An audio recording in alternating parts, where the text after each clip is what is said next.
Good morning everyone. हम बात करेंगे आज इंग्लिश के बारे में।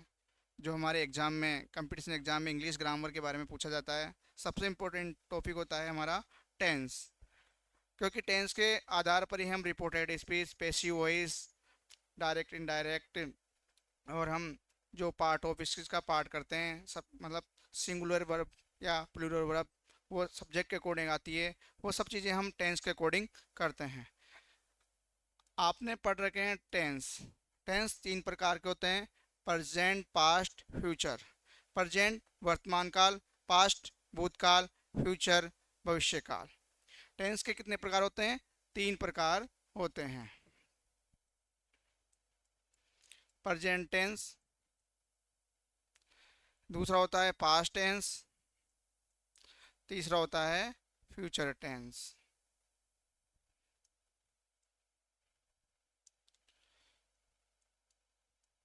फ्यूचर टेंस, प्रेजेंट का मतलब वर्तमान काल, जो अभी हम काम कर रहे हैं वो वर्तमान काल होता है। पास्ट का मतलब भूतकाल और फ्यूचर का मतलब भविष्य काल। आने वाले समय में जो काम होगा वो कहलाएगा फ्यूचर टेंस। इसके बाद इन तीनों टेंसों के कितने टेंस होते हैं? चार टेंस होते हैं। इस प्रकार चार प्रेजेंट के, चार पास्ट के और चार फ्यूचर के, इस प्रकार तीन टेंस के हमारे पास बन जाते हैं 12 टेंस। इसमें पहला टेंस आता है प्रेजेंट में, प्रेजेंट इंडेफिनेट टेंस। इसी का दूसरा नाम होता है simple present tense. Present indefinite tense बोलो या सिंपल प्रेजेंट टेंस बोलो, एक ही बात है। इसका दूसरा टेंस आता है प्रेजेंट कंटिन्यूस टेंस।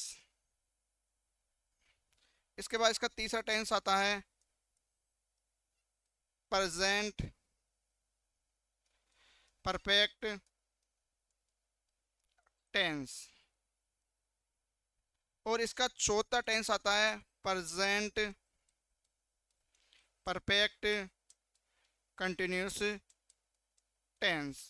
इस प्रकार प्रेजेंट के चार टेंस बन जाते हैं। प्रेजेंट इंडेफिनेट टेंस या इसको बोलते हैं प्रेजेंट सिंपल टेंस। दूसरा है प्रेजेंट कंटिन्यूस टेंस। तीसरा है प्रेजेंट परफेक्ट टेंस। चौथा है प्रेजेंट परफेक्ट कंटिन्यूस टेंस। इसी प्रकार पास्ट में प्रेजेंट की जगह पास्ट जुड़ जाएगा, नाम वही रहेगा, ये बन जाएगा पास्ट इंडेफिनेट टेंस या सिंपल पास्ट टेंस। प्रेजेंट वाला बन जाएगा past continuous tense, past perfect tense और पास्ट परफेक्ट कंटिन्यूस टेंस। इसके बाद फ्यूचर की बात करें तो वही फ्यूचर इंडेफिनेट टेंस या simple future tense, future continuous tense, future perfect tense, future perfect continuous tense. इस प्रकार चार प्रेजेंट के, चार पास्ट के और चार फ्यूचर के, तीनों को हम जोड़ते हैं तो इस प्रकार तीन टेंस के हमारे पास कितने टेंस आते थे? 12 टेंस। कितने टेंस आ जाते हैं हमारे पास? 12 टेंस। चार प्रेजेंट के, चार पास्ट के और चार फ्यूचर के। तो इस पर चारों को जोड़ेंगे, चार चार तीन आठ, चार तीन 12, हमारे पास कितने टेंस आ जाएंगे? 12 टेंस। अब बात करते हैं हमारे एग्जाम में जो क्वेश्चन पूछे जाते हैं। वो हमें क्वेश्चन पूछा जाते हैं एडवर्ब आधारित। एडवर्ब आधारित क्वेश्चन आता है fill in the blanks correct form of the verb. खाली स्थान में क्रिया का सही रूप भरें। उसके लिए हमें टेंस को पहचानने के लिए कुछ कुछ एडवर्ब दी होती है। हिंदी में बोले तो इसको बोलते हैं क्रिया विशेषण। हिंदी में एडवर्ब को क्या बोलते हैं? क्रिया विशेषण। ये हमें एडवर्ब दी हुई होती है। ये एडवर्ब से हमें पता चलता है कि वाक्य कौन से टेंस का है। उसके अकॉर्डिंग हम उस टेंस की हेल्पिंग वर्ब और मेन वर्ब दोनों खाली स्थान में भरते हैं। प्रश्न आता है fill in the blanks correct form of the verb. Verb लिखा हुआ आता है। वर्ब होती है दो प्रकार की, इसको अपन बोलते हैं हेल्पिंग वर्ब और मेन वर्ब। तो दोनों ही लिखनी होती है हमें। प्रश्न में सीधा आएगा वर्ब लिखनी है, वर्ब का मतलब हेल्पिंग वर्ब और मेन वर्ब। हेल्पिंग वर्ब जो भी टेंस की होगी उसकी पहचान होती है, उसके अकॉर्डिंग आती है। मेन वर्ब टेंस के according first form, second form, third form आती है। तो हम आज बात करते हैं प्रेजेंट इंडेफिनेट टेंस की। प्रेजेंट इंडेफिनेट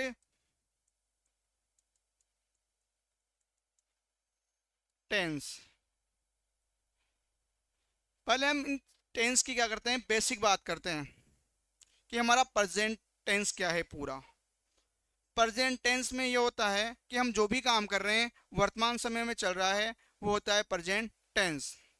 प्रेजेंट टेंस के हमने चार प्रकार पढ़े: present indefinite tense, present continuous tense,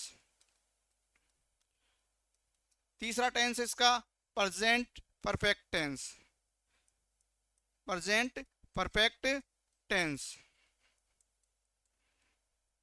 चौथा आता है इसका प्रेजेंट परफेक्ट कंटिन्यूस टेंस। अब हम बात करते हैं प्रेजेंट इंडेफिनिट टेंस। इसी टेंस को अपन बोलते हैं सिंपल प्रेजेंट टेंस। इस टेंस को प्रेजेंट इंडेफिनिट टेंस भी बोल सकते हैं या सिंपल प्रेजेंट टेंस भी बोल सकते हैं। इसकी पहचान आपने 10वीं 11वीं 12वीं में या आप लगातार तैयारी कर रहे हैं तो पढ़े होंगे। इसकी पहचान होती है ऐसे हिंदी के वाक्य जिसके अंत में ताहे तीहे तेहे आदि शब्द आते हैं तो वह वाक्य प्रेजेंट इंडेफिनिट टेंस का होता है। क्या आते हैं लास्ट में? ताहे तीहे तेहे। कोई भी हिंदी का वाक्य हो जिसके अंत में हमें मिल जाए कि ताहे तीहे तेहे वह आते हैं तो वह वाक्य प्रेजेंट इंडेफिनिट टेंस का या सिंपल प्रेजेंट टेंस का होता है। जैसे वह खाना खाता है, वह खाना खाता है, वह पानी पीता है, हम जयपुर जाते हैं। ऐसे वाक्य जिसके अंत में ताहे तीहे तेहे आदि वाक्य शब्द आते हैं वह वाक्य प्रेजेंट इंडेफिनिट टेंस का होता है। हम जयपुर जाते हैं। फर्स्ट वाले वाक्य में वह खाना खाता है, ताहे आ रहा है, दूसरे वाले वाक्य में तेहे आ रहे हैं। तो ये किसकी पहचान है? प्रेजेंट इंडेफिनिट टेंस की या सिंपल प्रेजेंट टेंस की। दूसरे टेंस की बात करते हैं प्रेजेंट कंटिन्यूस टेंस। ऐसा वो कोई वाक्य जिसमें काम लगातार चल रहा होता है।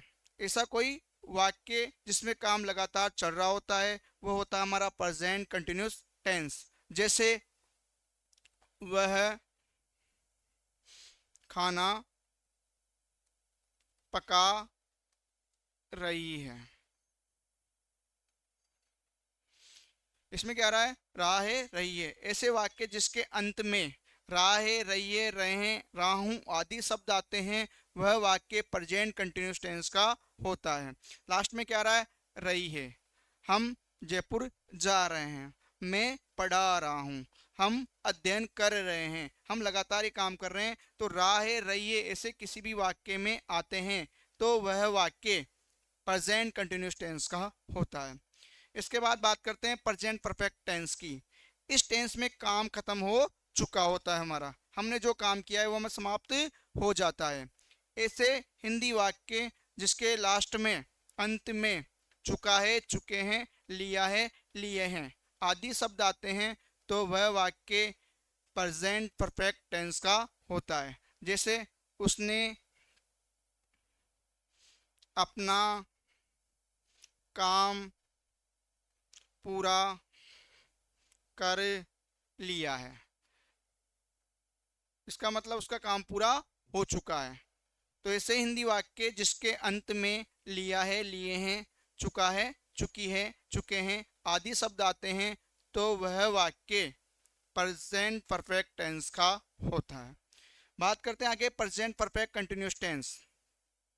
इसमें काम चल रहा होता है लेकिन इसमें हमें उसके साथ क्या दिया होता है? समय दिया होता है, अवधि दी हुई होती है। इसकी पहचान होती है से रहा है, से रही है, से रहे हैं, से रहा हूं। इसकी पहचान क्या होती है? कोई भी हिंदी का वाक्य जिसके अंत में से रहा है, से रही है, से रहे हैं, से रहा हूं आदि शब्द आते हैं वह वाक्य प्रेजेंट परफेक्ट कंटिन्यूस टेंस का होता है। वह 2 घंटे से पढ़ रहा है, वह 2 घंटे से पढ़ रहा है। लास्ट में रहा है आ गया, लेकिन यहाँ पे से आ रहा है, और ये से हमेशा किसके साथ दिया होता है? टाइम के साथ दिया हुआ होता है। से हमेशा किसके साथ दिया होगा? टाइम के साथ। टाइम पॉइंट ऑफ टाइम हो सकता है या पीरियड ऑफ टाइम हो सकता है। से हमेशा टाइम के साथ दिया होगा। हम बात करते हैं प्रेजेंट कंटिन्यूस टेंस और present perfect continuous. Present perfect continuous tense दोनों में क्या आ रहा है? रहा है, रही है। अंतर क्या आ रहा है? से का। किसका अंतर आ रहा है? से का। से किसके साथ दिया होगा? टाइम के साथ। दोनों के एग्जाम्पल से समझते हैं। वह साबुन से हाथ धो रहा है। एक वाक्य तो मैंने ऐसे लिखा कि वह साबुन से हाथ धो रहा है। दूसरा वाक्य में लिखता हूं वह 2 दिन से, वह 2 दिन से पढ़ाई कर रहा है। दोनों वाक्य में डिफरेंट देखो, एक वाक्य तो प्रेजेंट कंटिन्यूअस टेंस का, एक वाक्य है प्रेजेंट परफेक्ट कंटिन्यूअस टेंस का। दोनों में डिफरेंस क्या है अभी पता लगेगा। यहाँ पे आ रहा है रहा है रही है, यहाँ पे भी आ रहा है रहा है रही है। पहचान क्या है प्रेजेंट कंटिन्यूअस टेंस की? रहा है, रही है, रहे हैं।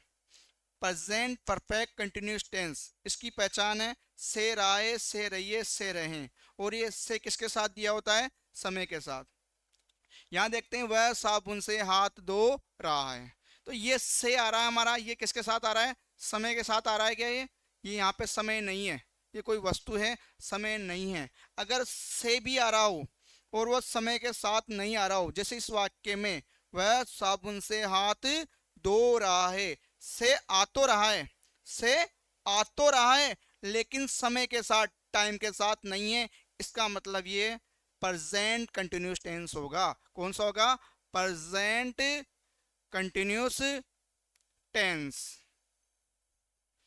नेक्स्ट वाक्य की बात करते हैं। वह 2 दिन से पढ़ाई कर रहा है, यहाँ पे भी रहा है, रही आ रहे हैं, लेकिन यहाँ पे ये से दिया हुआ है, ये किसके साथ दिया हुआ है? टाइम के साथ। किसके साथ? टाइम के साथ। अगर हमें किसी वाक्य में से के साथ क्या मिल जाए? टाइम। से के साथ हमें क्या मिले? टाइम। यदि हमें किसी वाक्य में से के साथ टाइम मिलता है तो वह वाक्य प्रेजेंट परफेक्ट कंटिन्यूस टेंस का होता है। दोनों में अंतर समझ में आ गया होगा कि यहाँ पे भी रहा है, रही है, प्रेजेंट कंटिन्यूस टेंस होता है। यहाँ पे से रहा है, से रही है, से रहे, प्रेजेंट परफेक्ट कंटिन्यूस टेंस होता है। अब मैंने आपके सामने 2 एग्जाम्पल लिखे समझाने के लिए। वह साबुन से हाथ धो रहा है, दूसरा लिखा वह 2 दिन से पढ़ाई कर रहा है। से इसमें भी आ रहा है, से इसमें भी आ रहा है। कंफ्यूजन होते हैं कि कौन सा वाक्य प्रेजेंट कंटिन्यूस का है और कौन सा वाक्य प्रेजेंट परफेक्ट कंटिन्यूस टेंस का है। ऐसा वाक्य जिसके लास्ट में रहा है, रही है, रहे आ रहे हो और से समय के साथ दिया हो। किसके साथ? से समय के साथ दिया हो, टाइम के साथ दिया हो, तो वह वाक्य प्रेजेंट परफेक्ट कंटिन्यूअस टेंस का होता है। और यदि हमें से समय के साथ न देकर दूसरी चीज के साथ दिया हुआ है, अदर थिंग्स के साथ दिया हुआ है, तो वाक्य प्रेजेंट कंटिन्यूअस टेंस का होता है। अब हम बात करते हैं हमारे पहले टेंस की, प्रेजेंट इंडेफिनेट टेंस। इसी का अपन दूसरा नाम बोले तो इसको बोलते हैं सिंपल प्रेजेंट टेंस।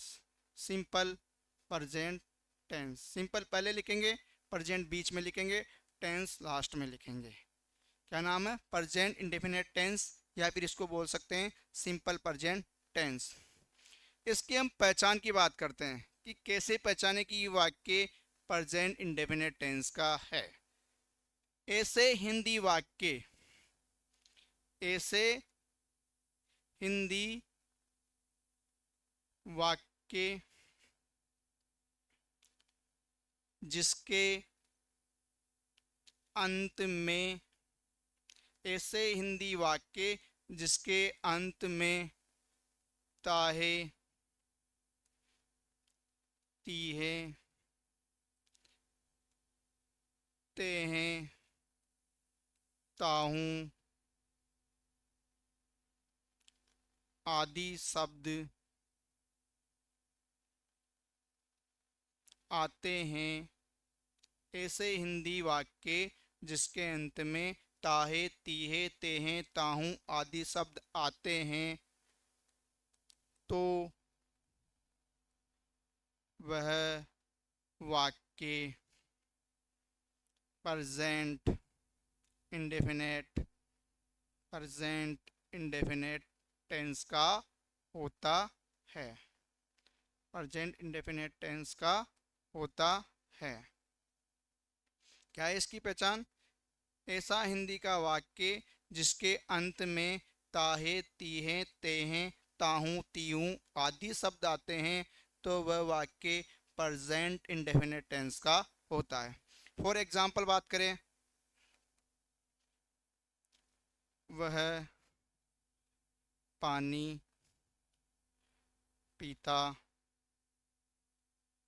है। हम जयपुर जाते हैं। राधा गाना गाती है। यहाँ हमने 3 एग्जाम्पल लिखे हैं। वह पानी पीता है, लास्ट में क्या आ रहा है? ताहे ती है। हम जयपुर जाते हैं, यहाँ पे भी क्या आ रहा है? ताहे ती है। राधा गाना गाती, यहाँ पे भी क्या आ रहा है?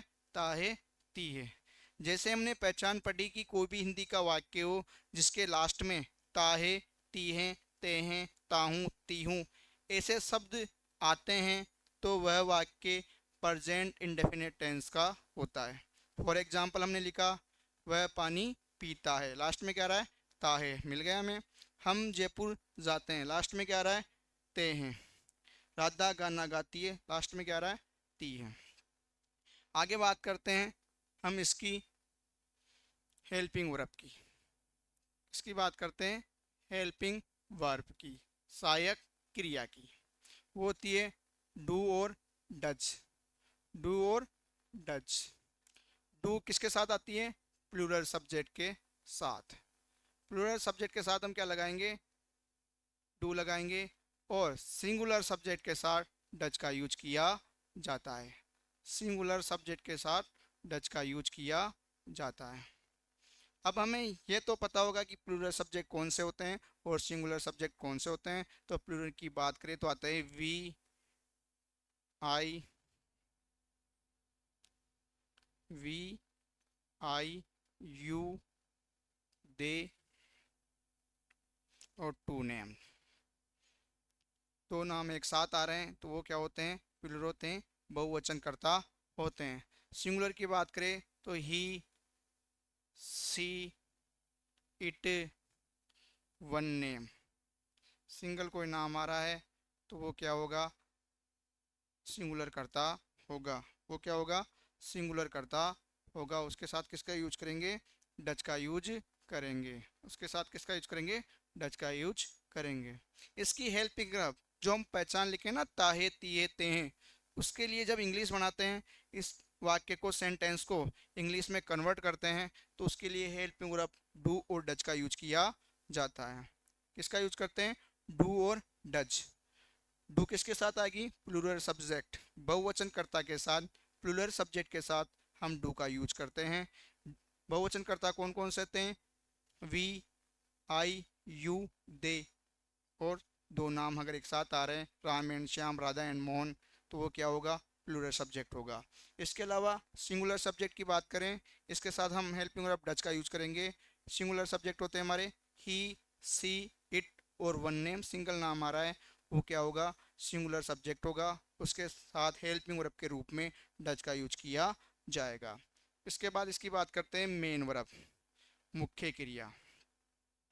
कर्ता जो भी कार्य को करता है, सब्जेक्ट के द्वारा जो भी कार्य किया जाता है वो कहलाती है मेन वर्ब, मुख्य क्रिया। वो आएगी विपस्ट या विपस्ट में एस या ई एस। वो क्या आएगी? विपस्ट या विपस्ट में एस या ईएस। विपस्ट का यूज किया जाता है प्लूरल सब्जेक्ट के साथ। किसके साथ?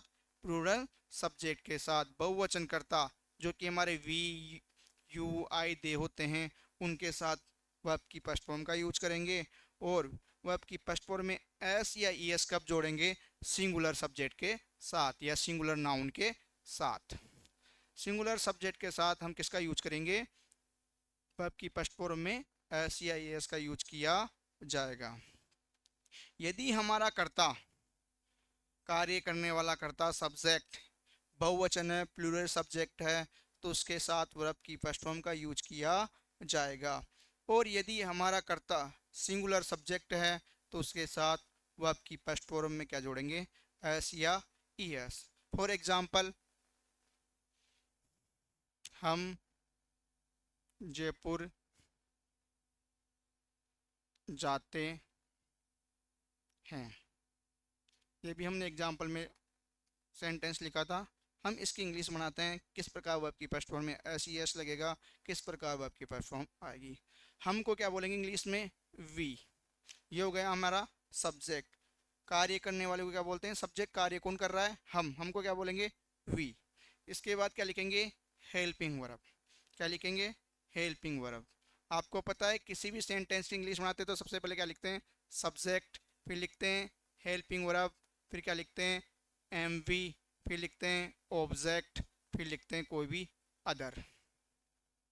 ये एफर्मेटिव वाक्य का फॉर्मूला होता है। सबसे पहले सब्जेक्ट लिखेंगे, फिर लिखेंगे उस टेंस की हेल्पिंग वर्ब, फिर लिखेंगे उस टेंस की मेन वर्ब, फिर जो कार्य कर रहा है उसका ऑब्जेक्ट कर्म क्या है, फिर ऑब्जेक्ट लिखेंगे, फिर उसके बाद में एक्स्ट्रा सूचना दी गई है उसको अदर में लिखेंगे। सबसे पहले हमारा सब्जेक्ट क्या है? वी, हम। दूसरे नंबर पर हम लिखेंगे हेल्पिंग वर्ब। लेकिन यहाँ हम हेल्पिंग वर्ब नहीं लिखेंगे, केवल क्या लिखेंगे? वर्ब की फर्स्ट फॉर्म। दो टेंस ऐसे होते हैं जिनके एफर्मेटिव वाक्य में, दो टेंस ऐसे होते हैं जिनके एफर्मेटिव वाक्यों में हेल्पिंग वर्ब का प्रयोग नहीं किया जाता है, सीधे ही मेन वर्ब का प्रयोग किया जाता है। कितने टेंस होते हैं? दो टेंस। कौन सा? प्रेजेंट इंडेफिनिट टेंस और पास्ट इंडेफिनिट टेंस।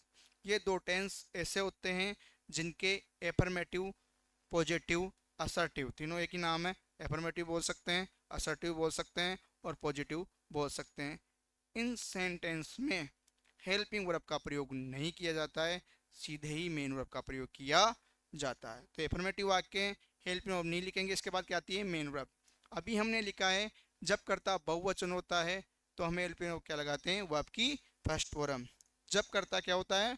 बहुवचन, तो वर्ब की फर्स्ट फॉर्म आएगी। काम क्या कर रहा है वो? जाने का। जाने को क्या बोलते हैं? गो। कहाँ जा रहा है? टू जयपुर। अब आपके मन में आ रहा होगा कि ये सर ये टू कैसे आया। इसका भी एक रीज़न है कि गो के बाद टू लगाया हमने, गो और जयपुर के बीच में क्या लगाया? टू। ये टू क्यों आया? इसका भी एक रीज़न है। आपने पढ़ी होगी प्रीपोजिशन। क्या पढ़ी होगी? प्रीपोजिशन। तो उसमें टू भी पढ़ा होगा। उसमें एक रूल आता है जब हम किसी स्थान के नज़दीक जाते हैं, जब हम किसी स्थान के नज़दीक जाते हैं तो उस स्थान से पहले कौन सी प्रीपोजिशन यूज करते हैं? टू का यूज करते हैं। इसलिए गो और जयपुर के बीच में हमने कौन सी प्रीपोजिशन लगाई? टू। जब हम किसी स्थान के नज़दीक जाते हैं तो टू प्रीपोजिशन का यूज किया जाता है, इसलिए हमने यहाँ पे क्या लगाया? टू। दूसरा एग्जाम्पल देखते हैं। वे चाय पीते हैं। वे चाय पीते हैं। वही क्या आ रहा है? ता है, ती है आ रहा है। वे को क्या लिखेंगे? दे। एफर्मेटिव वाक्य ही है क्योंकि इसमें नहीं भी नहीं आ रहा, प्रश्नवाचक चिन्ह भी नहीं आ रहा। ऐसा वाक्य जिसमें नहीं आए, प्रश्नवाचक चिन्ह नहीं आए, क्या भी नहीं आए, तो वह वाक्य एफर्मेटिव वाक्य होता है। वी के साथ हमने क्या लिखा? दे। वे के साथ क्या? दे। इसके बाद ये एफर्मेटिव वाक्य हेल्पिंग वर्ब नहीं आएगी। क्या काम आएगा हमारे पास? Main verb. मेन वर्ब क्या काम कर रहा है? पीना। पीने को क्या बोलते हैं वैसे? तो ड्रिंक। Drink water. चाय के साथ ड्रिंक नहीं लिखते, पता होगा आपको। चाय के साथ ड्रिंक नहीं लिखा जाता। जब हिंदी में बोला जाता है तो इसे बोलते हैं वे चाय पीते हैं या मैं चाय पीता हूँ, वह चाय पीता है। लेकिन जब इसको इंग्लिश में ट्रांसलेट करते हैं इंग्लिश में इसको कन्वर्ट करते हैं तो पीने के लिए लिखा जाता है टेक। क्या लिखा जाता है? टेक। क्या लिखा जाता है? टेक। इसी प्रकार ब्रेकफास्ट के लिए भी ईट नहीं लिखा जाता, ब्रेकफास्ट के लिए भी क्या लिखा जाता है? टेक। जो हम सुबह नाश्ता करते हैं, जब उसको बोलेंगे तो अपन यही बोलेंगे हिंदी में, मैं नाश्ता कर रहा हूँ या नाश्ता खा रहा हूँ। लेकिन जैसे ही इंग्लिश में ट्रांसलेट करेंगे तो चाय के साथ टेक आता है, उसी प्रकार ब्रेकफास्ट नाश्ते के लिए भी क्या आएगा? टेक। हमारा सब्जेक्ट बहुवचन है, इसलिए वर्ब की फर्स्ट फॉर्म लिख दी हमने टेक। क्या पी रहा है वो? चाय। चाय को क्या बोलते हैं? टी। आगे बात करते हैं और एग्जाम्पल की। राम और मोहन। राम और मोहन। राम और मोहन साथ में गाना गाते हैं। लास्ट में क्या रहा है? ताहेती है। वही अफर्मेटिव वाक्य है। राम और मोहन के लिए क्या लिखेंगे? Ram and Mohan. Ram and Mohan. Affirmative वाक्य सब्जेक्ट क्या हो गया? माँ बहुवचन, प्लूरल सब्जेक्ट हो गया ना। प्लूरल सब्जेक्ट में हम क्या लिखते हैं? वर्ब की फर्स्ट फॉर्म। गाना गाने को क्या बोलते हैं? सिंग। फर्स्ट फॉर्म आ जाएगी। क्या गा रहा है वो? सॉन्ग। तो ए सॉन्ग। अब क्या बच गया हमारा लास्ट में? देखो हमने सबसे पहले क्या लिख लिया? सब्जेक्ट, उसके बाद हेल्पिंग वर्ब लिखते हैं, लेकिन इस टेंस में लिखते नहीं है, तो हमने क्या लिख दी? वर्ब की फर्स्ट फॉर्म। इसके बाद हमने क्या लिख दिया? ऑब्जेक्ट। काम कर रहा है गाने का, कौन सा कर रहा है? गाना। इसके बाद क्या बच गया लास्ट में? अदर में साथ। साथ को बोलते हैं टुगेदर। क्या बोलते हैं? टुगेदर। ये हो गए हमारे प्लूरल सब्जेक्ट के अफर्मेटिव वाक्य बनाना। अब हम आगे बात करते हैं सिंगुलर सब्जेक्ट के एफर्मेटिव वाक्य कैसे बनाते हैं। तो हमने पढ़ा था अभी सिंगुलर सब्जेक्ट में क्या जोड़ते हैं? वर्ब की फर्स्ट फॉर्म में एस या ईएस। तो पहले हमें ये पता होना चाहिए कि एस कब लगाते हैं और ईएस कब लगाते हैं। सिंगुलर सब्जेक्ट है तो एस कब लगाते हैं और ईएस कब लगाते हैं? तो आप लिखो वर्ब की फर्स्ट फॉर्म में एस या ईएस लगाने का नियम।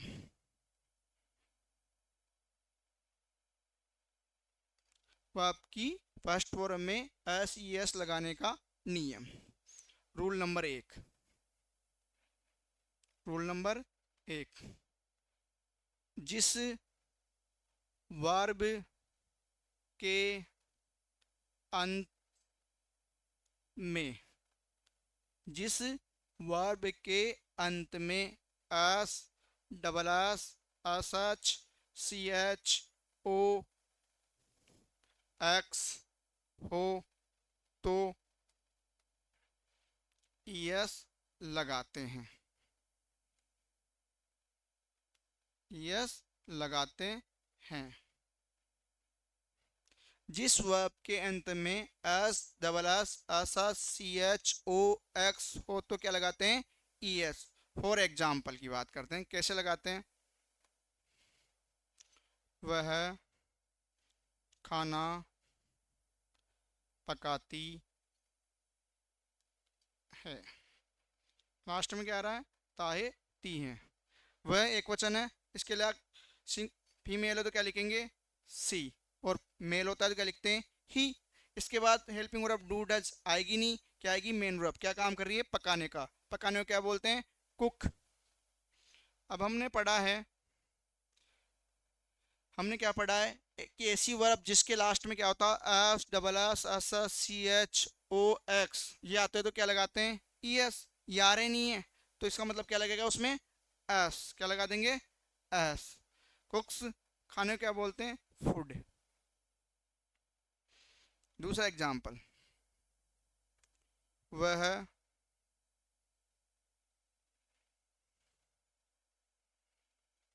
मैच देखता है। वह मैच देखता है। क्या रहा है? ताहे तिये। ही मेल है तो क्या लिखेंगे? ही। देख क्या कर रहा है वो? देखना। देखने को क्या बोलते हैं? वॉच। वर्ब की फर्स्ट फॉर्म लिख दी हमने। इसके बाद हमें पता है कि ये वॉच आ रहा है, लेकिन यहाँ पे कर्ता कौन सा है? एक वचन, सिंगुलर है। और सिंगुलर में हमने पढ़ा है क्या लगाते हैं, एस या ई एस। जिस वर्ब के अंत में S, double S, S H, C H, O X हो तो क्या लगाते हैं, ई एस। देखो लास्ट में क्या आ रहा है, सी एच आ रहा है क्या यहाँ पे, सी एच। जिस वर्ब के अंत में S, double S, S H, C H, O X दिया होता है तो हम उस वर्ब में क्या जोड़ते हैं, ई एस। तो यहाँ पे हमें क्या मिल गया, सी एच, तो ये क्या बन जाएगा, वाचेज। मैच को क्या बोलेंगे, मैच। अगर आगे लिखा होता टीवी पर तो लिखते थे ऑन टीवी। नेक्स्ट एग्जाम्पल की बात करते हैं। राम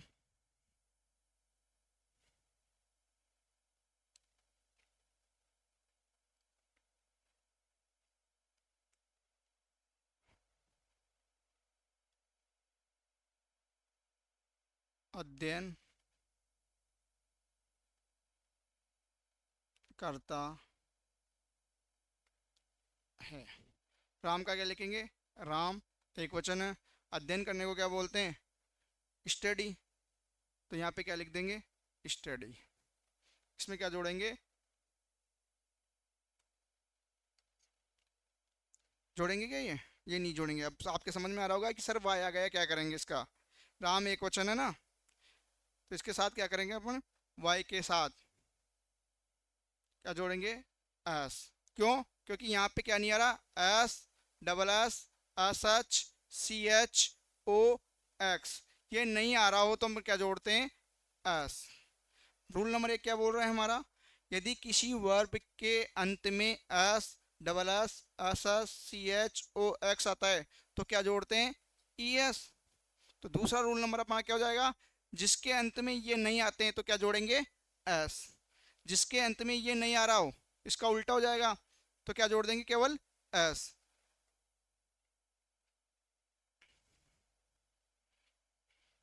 तो रूल नंबर 2 हो जाएगा हमारा, जिस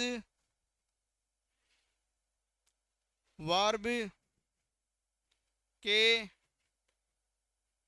अंत में एस, डबल एस, सी, S H, C H, O X नहीं नहीं हो तो एस लगाते हैं। क्या लगाते हैं, एस लगाते हैं, एस लगाते हैं। पहला हमने पढ़ा, जिस वर्ब के अंत में S, double S, S H, C H, O X आता है तो क्या लगाते हैं, ई एस जोड़ते हैं। तो अगर ये नहीं आ रहा है, एस नहीं आ रहा है, डबल एस नहीं आ रहा है, एस एच नहीं आ रहा है, ओ नहीं आ रहा है, एक्स नहीं आ रहा है तो क्या जोड़ेंगे, एस। जैसे एग्जाम्पल की बात करें, वह पूजा करती है। वह पूजा करती, लास्ट में क्या आ रहा है, ताही ती है। वह को क्या लिखेंगे, सी। पूजा करने को क्या बोलते हैं, वर्शिप। अब इस मीनिंग में हमें देखेंगे कि एस आ रहा है क्या, नहीं आ रहा, डबल एस नहीं आ रहा, एस एच नहीं आ रहा, सी एच नहीं आ रहा, ओ नहीं आ रहा, एक्स नहीं आ रहा, तो क्या जोड़ेंगे, E S. Sorry E S नहीं, केवल क्या जोड़ेंगे, एस, क्योंकि हमारे ये क्या नहीं आ रहे हैं, न तो एस आ रहा है, न डबल एस आ रहा है, न एस एच आ रहा है, न सी एच आ रहा है, तो क्या जोड़ेंगे, केवल एस। पूजा करने को क्या बोलते हैं, वर्शिप। दूसरे एग्जाम्पल की बात करें, श्याम, श्याम उपन्यास लिखता है। श्याम उपन्यास लिखता है, क्या आ रहा है, ताहे ती है ते आ रहा है। श्याम को क्या लिखेंगे, नाम है तो नाम ही लिख देंगे श्याम। लिखने को क्या बोलते हैं, right, W R I T. S आ रहा है क्या, हमने पढ़ा है नियम, जिस वर्ब के अंत में S, double S, S H, C H, O X आता है तो क्या जोड़ते हैं, ई एस। और ये नहीं आ रहा है तो क्या जोड़ेंगे, एस। कब जोड़ते हैं एस या ई एस, जब करता एक वचन हो। और लिखने को क्या बोलते हैं, राइट, क्या लिख रहा है, उपन्यास को क्या बोलते हैं, नोवेल। उपन्यास को क्या बोलते हैं, नोवेल। तो हमने बात की कि वर्ब की फर्स्ट फॉर्म या वर्ब की फर्स्ट फॉर्म में एस या ई एस कब जोड़ते हैं? वर्ब की फर्स्ट फॉर्म में एस या ई एस कब आएगा? कब आएगा? जब कर्ता क्या हो? प्लूरल हो, प्लूरल सब्जेक्ट हो। जब वर्ब की फर्स्ट फॉर्म कब आएगी? जब कर्ता प्लूरल हो। जब कर्ता हमारा एक वचन है तो उसमें क्या जोड़ेंगे? एस या ई एस। जब कर्ता हमारा क्या हो? सिंगुलर हो तो उसमें क्या जोड़ेंगे? एस या ई एस। जब कर्ता हमारा सिंगुलर होता है तो हम क्या जोड़ते हैं उसमें? एस या ई एस। जब कर्ता हमारा प्लूरल होता है तो वर्ब की फर्स्ट फॉर्म लिखते हैं। एस और ई एस कब जोड़ेंगे? सिंगुलर की बात करें तो वर्ब वर्ब के लास्ट में क्या हो? S, double S, S H, C H O X हो तो क्या जोड़ते हैं? ई एस जोड़ते हैं। क्या जोड़ते हैं? ई एस जोड़ते हैं। अगर वर्ब के अंत में S, double S, S H, C H O X नहीं हो तो क्या जोड़ते हैं? एस। और हो तो क्या जोड़ते हैं? E S. सिंगुलर में वर्ब की फर्स्ट फॉर्म होगी उसमें एस ई एस कब जोड़ेंगे? जब हमारा कर्ता क्या हो? सिंगुलर हो, एक वचन हो। कब जोड़ेंगे? जब हमारा कर्ता एक वचन हो। कर्ता एक वचन हो, एक वचन कर्ता हो। अब हमारे सामने आती है कि एस कब जोड़ें, ई एस कब जोड़ें। तो वर्ब जिसके लास्ट में S, double S, S H, C H O X हो तो क्या जोड़ेंगे? ई एस जोड़ेंगे। क्या जोड़ेंगे? E S. और वर्ब जिसके लास्ट में S, double S, S H, C H O X नहीं हो तो हम किसका यूज करेंगे? एस का यूज करेंगे। आगे नोट डाल के लिखो एक। प्रेजेंट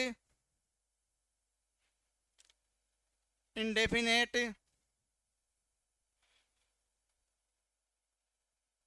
टेंस के एफर्मेटिव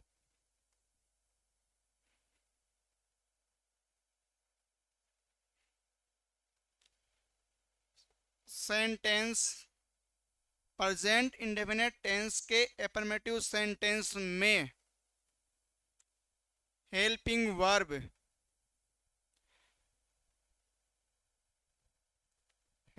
क्या है इसकी? डू और डज के sorry helping verb do does का प्रयोग नहीं किया जाता है। क्या नोट लिखा है हमने? प्रेजेंट इंडेफिनेट टेंस के एफर्मेटिव सेंटेंस में हेल्पिंग वर्ब क्या है? डू और डज का प्रयोग नहीं किया जाता है। जैसे हमने अभी एग्जांपल किए वो सब किसके एग्जांपल थे? एफर्मेटिव सेंटेंस बोलो, पॉजिटिव सेंटेंस बोलो या असर्टिव सेंटेंस बोलो, उनके एग्जाम्पल थे। उनमें हमने कहीं पे भी डू और डज का यूज नहीं किया। केवल हमने वर्ब की फर्स्ट फॉर्म लिखी है जब कर्ता बहुवचन होता है, और जब कर्ता एक वचन होता है तो वर्ब की फर्स्ट फॉर्म के साथ एस लगाया है। एस कब लगाते हैं? जब वर्ब के अंत में S, double S, S H, C H O X आता है तो एस जोड़ते हैं। और जब कर्ता एक वचन है तो एस जुड़ेगा। जब वर्ब में S, double S, S H, C H O X नहीं आता है तो एस जोड़ते हैं। कहीं पे भी हमने डू और डच हमने 8-10 एग्जाम्पल किए, वहां पे हमने डू डच नहीं लिखा क्योंकि एक रूल है कि एफर्मेटिव सेंटेंस होता है प्रेजेंट इंडेफिनिट टेंस का या पास्ट इंडेफिनिट टेंस का। प्रेजेंट इंडेफिनिट टेंस का या पास्ट इंडेफिनिट टेंस का एफर्मेटिव सेंटेंस है तो उसमें हेल्पिंग वर्ब का प्रयोग नहीं किया जाता है। लेकिन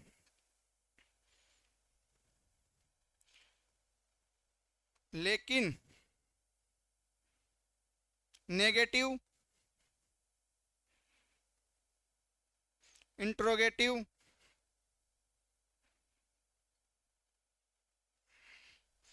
लास्ट वाला वाक्य आता है इंट्रोगेटिव प्लस नेगेटिव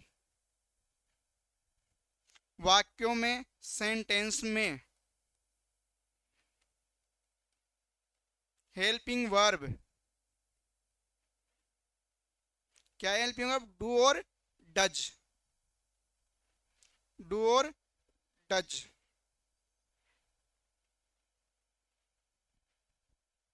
डू और डज के साथ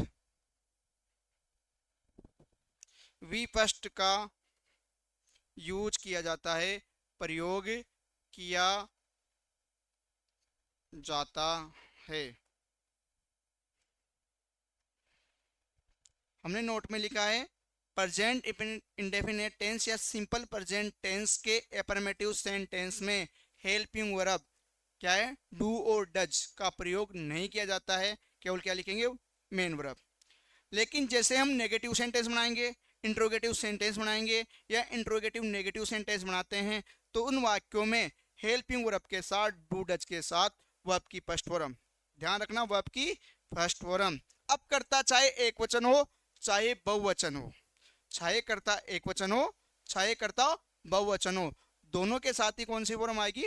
वर्ब की फर्स्ट फॉर्म।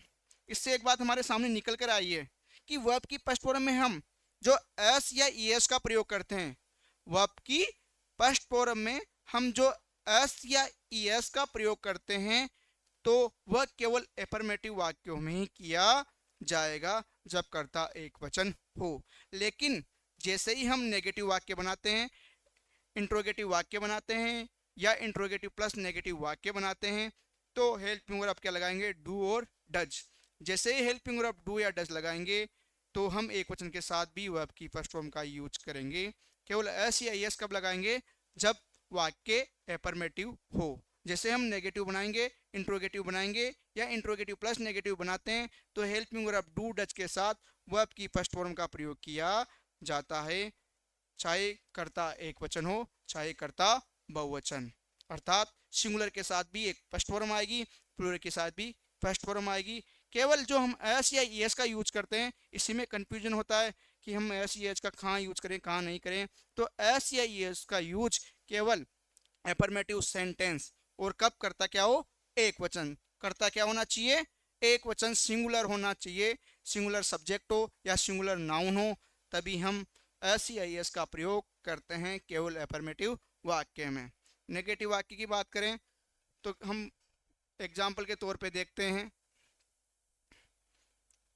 वह चाय नहीं पीता है, वह चाय नहीं पीता है।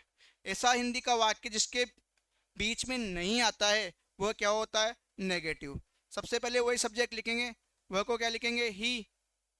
अभी हमने नोट डाल के लिखा है कि ऐसा एफर्मेटिव वाक्य में हेल्पिंग वर्ब का प्रयोग नहीं करते हैं, लेकिन नेगेटिव बनाते हैं, इंट्रोगेटिव बनाते हैं या इंट्रोगेटिव प्लस नेगेटिव बनाते हैं, तो हम क्या यूज किसका यूज करते हैं? डू और डज का। तो ही के साथ क्या आएगा? एक वचन है तो क्या आएगी? डज। कौन सी हेल्पिंग वर्ब आएगी? डज। सब्जेक्ट हो गया, हेल्पिंग वर्ब हो गई, मेन वर्ब काम क्या कर रहा है? पीने का। और अभी मैंने एफर्मेटिव वाक्य में बताया था कि चाय के साथ क्या लगाते हैं पीने के लिए? टेक। वर्ब की फर्स्ट फॉर्म हमने क्या लिख दी? टेक। अब देखो यहाँ पे करता क्या है? सिंगुलर। सिंगुलर में हम क्या जोड़ते थे? एस या ईएस। लेकिन यहाँ पे न तो एस जुड़ेगा न ईएस जुड़ेगा, क्योंकि हमने क्या लिख दिए? Helping verb. जब हम एफर्मेटिव वाक्य में हेल्पिंग वर्ब नहीं लिखते और कर्ता एक वचन होता है, तो एस या ईएस जोड़ते हैं। लेकिन जब हेल्पिंग वर्ब लिख देते हैं, तो कर्ता एक वचन हो या नहीं हो, केवल वर्ब की फर्स्ट फॉर्म ही आएगी। और चाय को क्या बोलेंगे? टी। आगे एग्जाम्पल देखते हैं। राम पत्र राम पत्र नहीं पढ़ता है। राम का क्या लिखेंगे? राम। इसके साथ एक वचन में क्या आएगा? डज। करता एक वचन है तो क्या लिख देंगे? डज। बहुवचन है तो डू लिखते हैं। पढ़ने को क्या बोलते हैं? रीड। फर्स्ट फॉर्म ही लिखेंगे, न तो एस जुड़ेगा नहीं एस जुड़ेगा। क्यों? क्योंकि हमने क्या लिख दिए? Helping verb. और पत्र को क्या लिखते हैं? A letter. इसी प्रकार इंट्रोगेटिव वाक्य बनाते हैं, क्या वे परीक्षा देते हैं। शुरू में क्या आ रहा है, लास्ट में प्रश्नवाचक चिन्ह आ रहा है, तो वह वाक्य होता है इंट्रोगेटिव अर्थात प्रश्नवाचक वाक्य होता है। प्रश्नवाचक वाक्य में सबसे पहले क्या लिखी जाती है, हेल्पिंग वर्ब। प्रश्नवाचक वाक्य में हेल्पिंग वर्ब पहले लिखते हैं, सब्जेक्ट बाद में, बाकी वही हेल्पिंग वर्ब मेन वर्ब वही रहेगा। अब यहाँ पे हमें सब्जेक्ट देखना पड़ेगा पहले। सब्जेक्ट क्या है, वे को इंग्लिश में क्या बोलेंगे, दे, मतलब प्लूरल सब्जेक्ट है। और बहुवचन के साथ प्लूरल के साथ डू आता है डच, तो हम क्या लिखेंगे, डू। सबसे पहले क्या लिखेंगे, डू, फिर क्या लिखेंगे, दे। डू क्यों आया, क्योंकि कर्ता बहुवचन है। डू दे, देने को क्या बोलते हैं, गिव। परीक्षा को क्या बोलते हैं, द एग्जाम, एग्जामिनेशन या एग्जाम। तो हमने यहाँ पे गिव क्या लिखा, कर्ता बहुवचन है, तो हमने क्या लिख दी, वर्ब की फर्स्ट फॉर्म। एफर्मेटिव हो तो फर्स्ट फॉर्म आती है बहुवचन के साथ, और सिंगुलर के साथ ऐसी है जोड़ते हैं। लेकिन negative interrogative, interrogative plus negative, कर्ता चाहे एक वचन हो चाहे बहुवचन, वर्ब की फर्स्ट फॉर्म ही आएगी। नेक्स्ट एग्जांपल, क्या हम पूजा नहीं करते हैं। यह है इंट्रोगेटिव प्लस नेगेटिव। शुरू में क्या आ गया, बीच में नहीं आ गया, और लास्ट में साइन ऑफ इंट्रोगेशन आ गया, तो वह वाक्य हो गया इंट्रोगेटिव प्लस नेगेटिव। वही सबसे पहले क्या लिखेंगे, हेल्पिंग वर्ब। हेल्पिंग वर्ब के लिए क्या देखेंगे, सब्जेक्ट। सब्जेक्ट क्या है, हम का इंग्लिश में वी, मतलब बहुवचन हो गया। बहुवचन के लिए हेल्पिंग वर्ब डू या डज, क्या लिखेंगे, डू। सब्जेक्ट लिखेंगे वी, थर्ड सॉरी नोट आ रहा है, तीसरे स्थान पे क्या लिखेंगे, नोट। फिर क्या लिखेंगे, पूजा करने को वर्शिप, और लास्ट में क्या लगा देंगे, प्रश्नवाचक चिन्ह, डू वी नोट वर्शिप। अब इंदर हमने क्या लिखा था, नहीं, हमने यहाँ पे क्या छोड़ दिया, नोट। इसके लिए सॉरी, हम क्या लगाएंगे, तीसरे स्थान पर क्या लगाएंगे, नोट। तीसरे स्थान पर क्या लगाएंगे, नोट। जब भी नहीं आता है तो तीसरे स्थान पर क्या लगाया जाता है, नोट। नोट हमेशा कौन से स्थान पर आता है, तीसरे स्थान पर।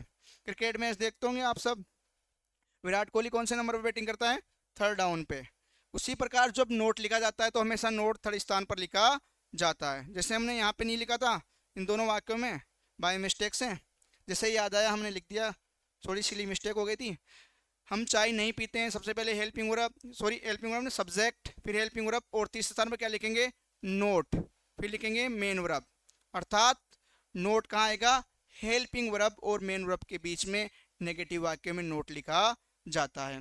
जैसे हमने इंट्रोगेटिव बनाया, सबसे पहले हेल्पिंग वर्ब लिखी, फिर हमने क्या लिखा, सब्जेक्ट, फिर हमने क्या लिखा, मेन वर्ब, फिर हमने क्या लिख दिया, ऑब्जेक्ट। इंट्रोगेटिव नेगेटिव में सबसे पहले हेल्पिंग वर्ब, फिर उसके बाद सब्जेक्ट। जैसे ही नोट नहीं आएगा तीसरे स्थान पर, नोट, फिर लास्ट में हमारा जो मेन वर्ब होगी, पूजा करने को क्या बोलते हैं, वर्शिप बोलते हैं। इसके बाद हमारा कोई ऑब्जेक्ट है, यहाँ पे लिखा होता मंदिर में, तो हम लिख देते हैं इन द टेम्पल। अब हम बात करते हैं इनके फॉर्मूले की, सूत्र की, कि किस प्रकार इनका फॉर्मूला होता है। एफर्मेटिव की बात करें, एफर्मेटिव सेंटेंस की बात करें, तो सबसे पहले क्या लिखेंगे, सब्जेक्ट, फिर लिखेंगे मेन वर्ब, फिर क्या लिखेंगे, ऑब्जेक्ट, फिर लिखेंगे अदर। ये तो हो गया एफर्मेटिव का। इसके बाद बात करते हैं नेगेटिव, नेगेटिव सेंटेंस की। सबसे पहले सब्जेक्ट, फिर क्या लिखेंगे, हेल्पिंग वर्ब, फिर लिखेंगे नोट, तीसरे स्थान पर क्या लगाएंगे, नोट, फिर क्या लिखेंगे, मेन वर्ब, फिर लिखेंगे ऑब्जेक्ट, फिर लिखेंगे अदर। इसके बाद तीसरे की बात करते हैं इंटरोगेटिव की। इंटरोगेटिव सेंटेंस में सबसे पहले क्या करेंगे, हेल्पिंग वर्ब लिखेंगे। जो चीज़ दूसरे स्थान पर आ रही है ना यहाँ पे हेल्पिंग वर्ब, इसको तो ले आएंगे सब्जेक्ट की जगह, और सब्जेक्ट की चीज़ कहाँ ले आएंगे, हेल्पिंग वर्ब की जगह। तो सबसे पहले लिखेंगे हेल्पिंग वर्ब, फिर लिखेंगे सब्जेक्ट, फिर लिखेंगे मेन वर्ब, फिर लिखेंगे ऑब्जेक्ट, और फिर लिखेंगे अदर, और लास्ट में क्या लगा देंगे, साइन ऑफ इंट्रोगेशन। लास्ट में क्या लगा देंगे, साइन ऑफ इंट्रोगेशन। इसके बाद आता है चौथा, इंट्रोगेटिव प्लस नेगेटिव। वही सबसे पहले हेल्पिंग वर्ब, इंट्रोगेटिव है तो, फिर सब्जेक्ट, सब्जेक्ट के बाद इसमें नेगेटिव का नाम आ रहा है तो क्या लगा देंगे तीसरे स्थान पर नोट, फिर लिखेंगे मेन वर्ब, फिर लिखेंगे ऑब्जेक्ट, फिर लिखेंगे अदर, और लास्ट में क्या लगा देंगे साइन ऑफ इंट्रोगेशन। टेंस में हम 4 प्रकार के वाक्य बनाते हैं, एफर्मेटिव सकारात्मक, नेगेटिव नकारात्मक, इंट्रोगेटिव प्रश्नवाचक और इंट्रोगेटिव प्लस नेगेटिव नकारात्मक प्रश्नवाचक। इन चारों टेंसों के ये फॉर्मूले हैं। बाकी हम अगली बात नेक्स्ट क्लास में करेंगे। यहाँ तक आप पढ़ना, कोई चीज़ समझ में नहीं आई वो हमें पूछ सकते हैं, हम दोबारा आपको और अच्छे तरीके से समझाने का प्रयास करेंगे। Thank you.